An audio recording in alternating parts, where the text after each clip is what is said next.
wrestled the gun from his grip, but he swiped it aside, shoved her backwards towards the lip of the precipice. Rose tried to duck past him, but his thick, slippery fingers clamped around her wrists, digging in hard. "You okay?" the doctor shouted. One of his opponents lay sprawled in the mud. "Never better," she gasped, squirming in the big man's grip. Then instead of struggling against her attacker, she plonked herself down on her bum, bent up her legs, shoved her feet against his oiled-up gut, and pushed with all her force. That broke his hold, and he fell backwards. "Leg it!" yelled the doctor, two of the overseers lying at his feet. "Back to the TARDIS!"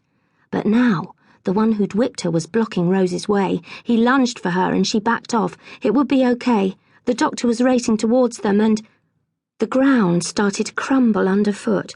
Rose looked back wildly, and with a sick feeling found she'd reached the very edge of the precipice. She wavered on the brink, losing her balance. It was like everything was happening in slow motion.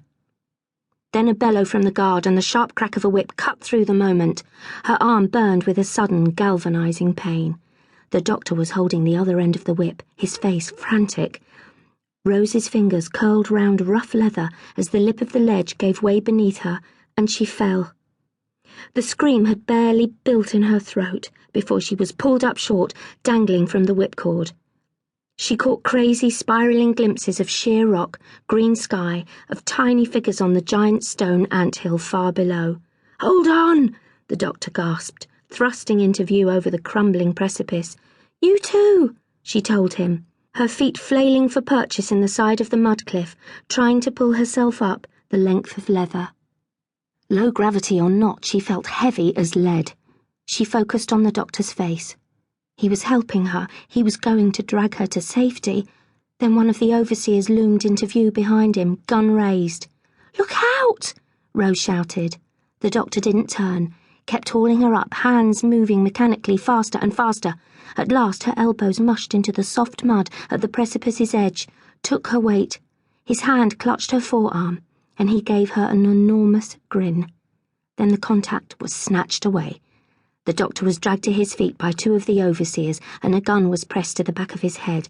Rose was helpless as slab-like hands reached for hers, pulled her up, jammed gun barrels into her neck. "Get off me!" she struggled angrily. "If you just try talking instead of—" Rose broke off as, with a weird whirring of alien engines, two small vessels rose up over the edge of the rise. They were shaped a bit like helicopters, but in place of rotor blades, there blazed a vortex of blue light. One was landing close to the TARDIS. Rose thought fleetingly of the single straggly flower caught beneath it, its life and colour crushed into the earth.